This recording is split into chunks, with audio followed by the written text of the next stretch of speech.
The Harappan culture. Why Harappan culture? The Indus Valley Civilization or Harappan culture is older but far more developed than the Chalcolithic cultures. It is called Harappan because this civilization was discovered first in 1921 at the modern site of Harappa in West Punjab, now in Pakistan. No other cultural zone in the 3rd and 2nd millennium BC in the world was as large as the Harappan, 2500 BC to 1800 BC.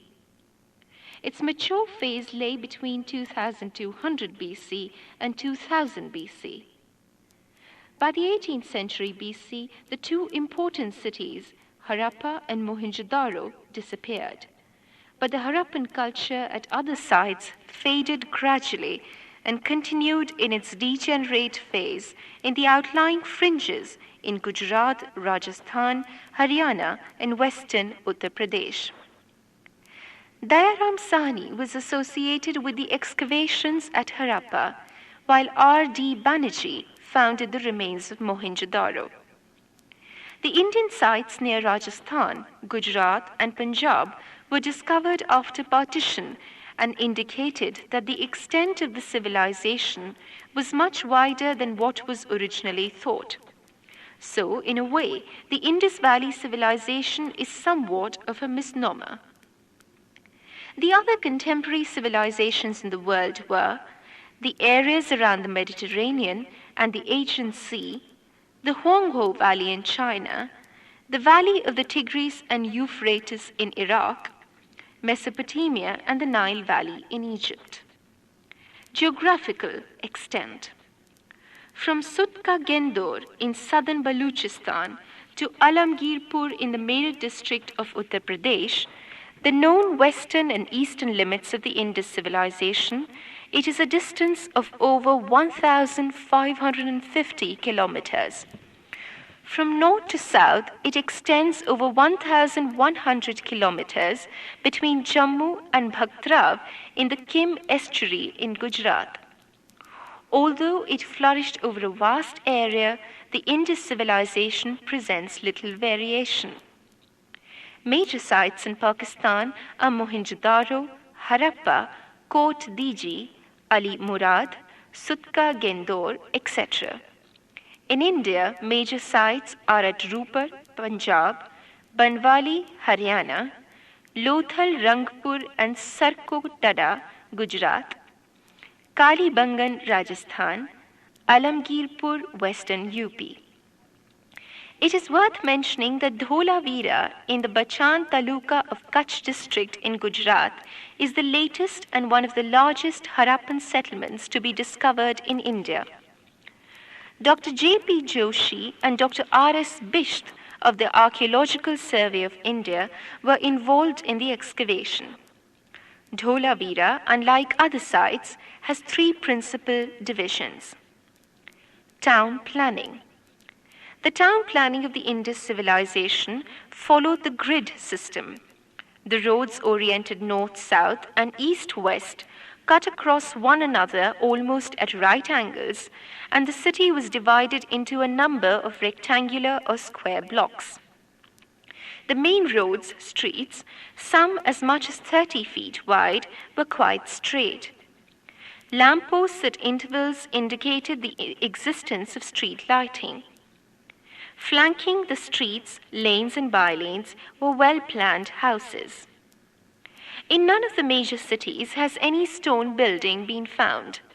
Standardized burnt brick of good quality was the usual building material for dwelling houses and public buildings alike. Elsewhere in the contemporary world, mud bricks and wattle and daub were the usual building materials, and burnt bricks were altogether unknown. The houses, often of 2 or more stories, varied in size, but were all based on much the same plan, a square courtyard around which a number of rooms. The entrances were usually in wide alleys and no windows faced the streets. The houses had tiled bathrooms, the design of which shows that the people preferred to take their bath by pouring pitchers of water over the head and shoulders. The bathrooms were provided with drains, which flowed into sewers under the main streets, leading to soak pits. The sewers were covered throughout their length by large brick slabs. No other civilization until that of the Romans had so efficient a system of drains. In Kalibangan, many houses show the presence of wells. The towns were generally divided into the citadel and the lower town. The citadel was an oblong artificial platform some 30 to 50 feet high and about 400 by 200 yards in area. It was enclosed by a thick, 13 meters at Harappa, crenellated mud brick wall, externally riveted with burnt bricks, corner towers, and occasional bastions built along the length. Although no separate fortified mound has been found at Lothal, the conception of an acropolis seems to have existed. On the citadel were erected the public buildings, while the lower town was the town proper, in any case at least a square mile in area. At Mohenjo-daro, Mound of the Dead, there lay in the citadel a college, a multi-pillared assembly hall, a public bath, the Great Bath, and a large granary consisting of a podium of square blocks of burnt bricks with a wooden superstructure. Such blocks in mud brick have also been found on the citadel mound at Kalibangan and on the Acropolis at Lothal. But in the citadel of Harappa, we come across a series of brick platforms which form the basis for 2 rows of 6 granaries. At Harappa, to the south of the granary, lay working floors, probably for pounding grain, and 2 rows of workmen's quarters. The Great Bath, measuring 12 meters by 7 meters and 2.4 meters deep, had a floor of burnt bricks. Steps led from either end to the surface, while there were rooms alongside for changing clothes. A large well in an adjacent room was the source of water, and an outlet in a corner of the bath drained it. The bath was probably used for ritual bathing. Economy. The Indus Valley Civilization clearly had a well-developed economy. Agriculture. The Indus people sowed seeds in the flood plains in November when the flood water receded and reaped their harvests of wheat and barley in April before the advent of the next flood. No hoe or plowshare has been discovered, but the furrows discovered in the pre-Harappan phase at Kalibangan show that the fields were ploughed in Rajasthan. The chief crops were wheat, barley, rye, peas, sesamum, mustard, etc. Probably the people of Lothal used rice. The Indus people were the earliest people to produce cotton. To the diet were added melons, bananas, fish, fowl, mutton, beef, and pork. Besides the cattle, both humped and humpless, cats, dogs, and probably elephants were domesticated. The evidence regarding horse and camel is inconclusive. Trade and commerce. Flourishing trade is attested to not only by the granaries, but also by the presence of numerous seals, uniform script, and regulated weights and measures in a wide area. The Harappans carried on considerable trade in stone, metal, shell, etc. within the Harappan cultural zone. They might have carried on all exchanges through barter. The Harappans had commercial links with Rajasthan, Afghanistan, and Iran. They had set up a trading colony in northern Afghanistan, which evidently facilitated trade with Central Asia. The Mesopotamian records from about 2350 BC onwards refer to trade relations with Meluha, the ancient name of the Indus region. The Mesopotamian texts speak of 2 intermediate trading stations called Dilmun and Makan between Mesopotamia and Meluha. Imports could have been matched by exports, as revealed by bales of cloth from Umma in Mesopotamia bearing the imprint of an Indus seal. The findings of seals of Indus style at Ur, Lagash, Susa, Tel Asmar, and other places suggest that perhaps some Indian traders were living in Mesopotamia. That this trade was at least partly seaborne is proved by the discovery of an ancient dockyard at Lothal, connected through the Bhogava River with the Gulf of Cambay. One can visualize Indian ships depicted on a seal and a potsherd from Mohenjo-daro cruising up and down the Arabian Sea. Arts and crafts. The Harappan culture belongs to the Bronze Age. The people of Harappa used many tools and implements of stone, but they were well acquainted with the manufacture and use of bronze. However, bronze tools are not prolific in Harappa. For making bronze, copper was obtained from the Khetri copper mines at Rajasthan and from Baluchistan, and tin from Afghanistan. The bronze smiths produced not only images and utensils, but also various tools and weapons such as axes, saws, knives, and spears. A piece of woven cotton has been recovered from Mohenjo-daro, and textile impressions have been found on several objects. Spindle whorls and needles have also been discovered. Weavers wove cloth of wool and cotton. Boat making was also practiced. Seal making and terracotta manufacture were also important crafts. The goldsmiths made jewelry of silver, gold, copper, bronze, and precious stones. Silver and gold may have been obtained from Afghanistan and precious stones from South India. The Harappans were expert bead makers. The potter's wheel was in full use. The Harappans were not, on the whole, very artistically inclined. The inner walls of their houses were coated with mud plaster without paintings. The outer walls facing the streets were apparently of plain brick. Architecture was austerely utilitarian. Their most notable artistic achievement was perhaps in their seal engravings, especially those of animals. For example, the great urus bull with its many dewlaps, the rhinoceros with nobly armored hide, the tiger roaring fiercely, etc. The red sandstone torso of a man is particularly impressive for its realism. The bust of another male figure, instated, seems to show an attempt at portraiture. However, most striking of the figurines is perhaps the bronze dancing girl found in Mohenjo-daro.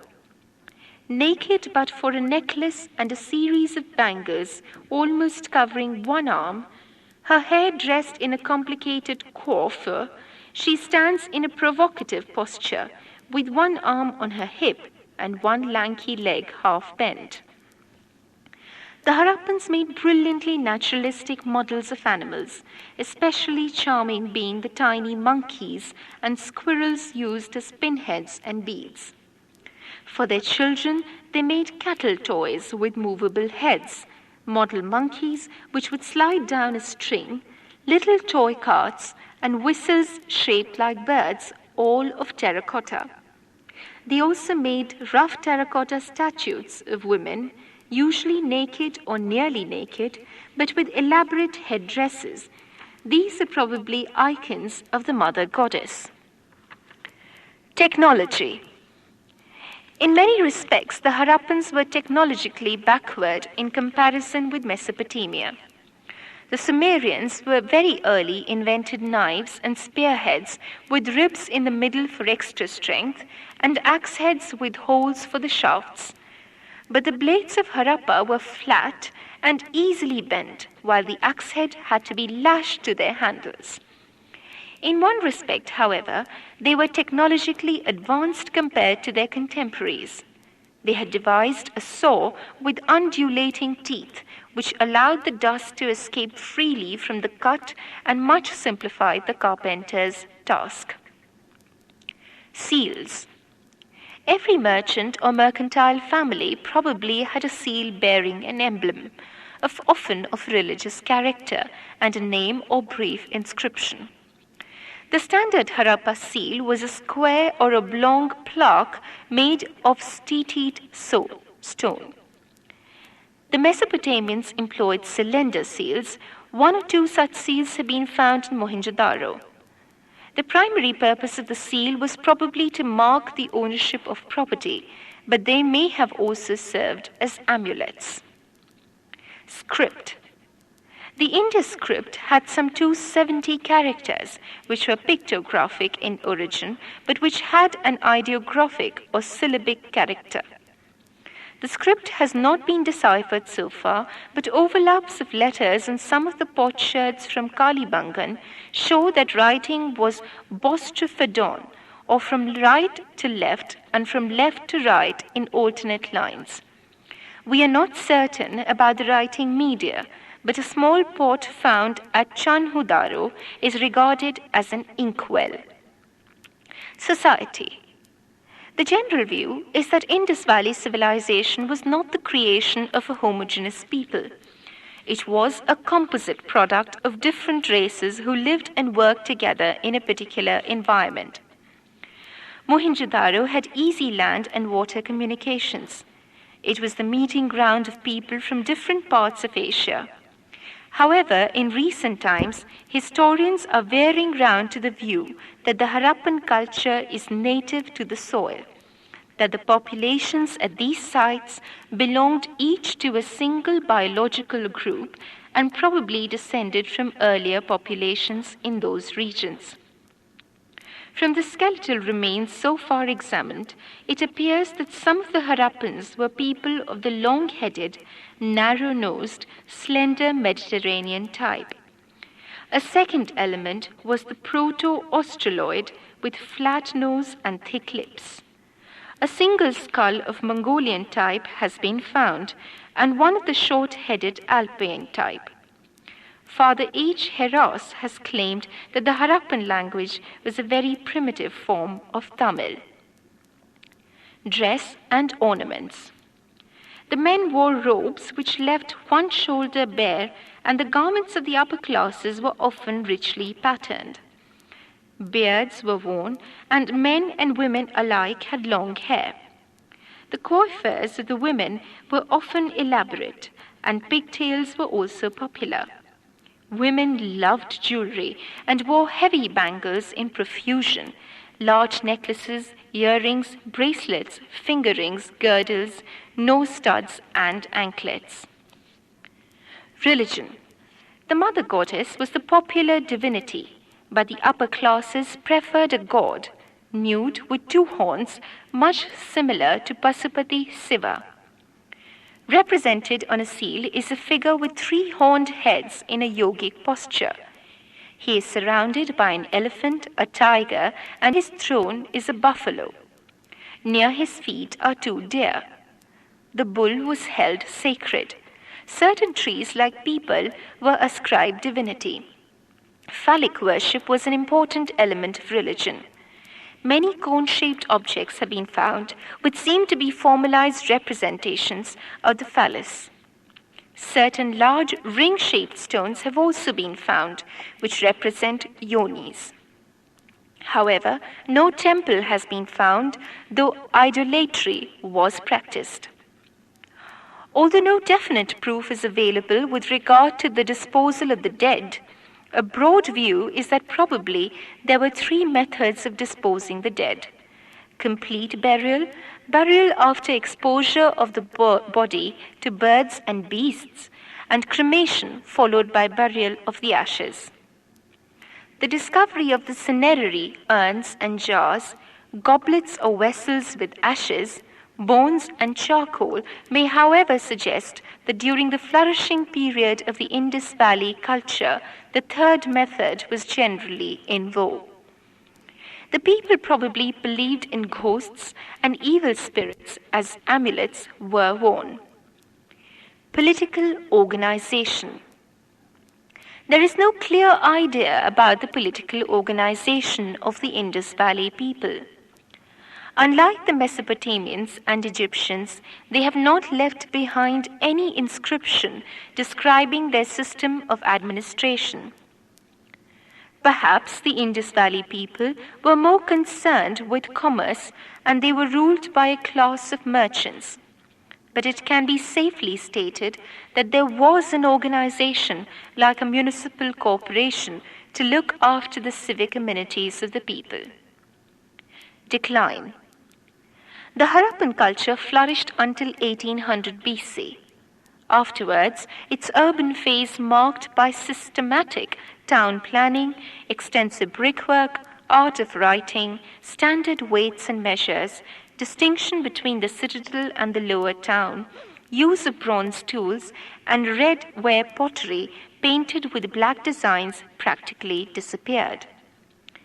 Its stylistic homogeneity disappeared, and the post-urban Harappan stage was marked by sharp stylistic diversity. Some traits of the post-urban Harappan culture are found in Pakistan and in central and western India, in Punjab, Rajasthan, Haryana, Jammu and Kashmir, Delhi, and western UP. They broadly cover the period from 1800 BC to 1200 BC. The post-urban phase of the Harappan culture is also known as the sub-Indus culture and is more popularly known as the late Harappan culture.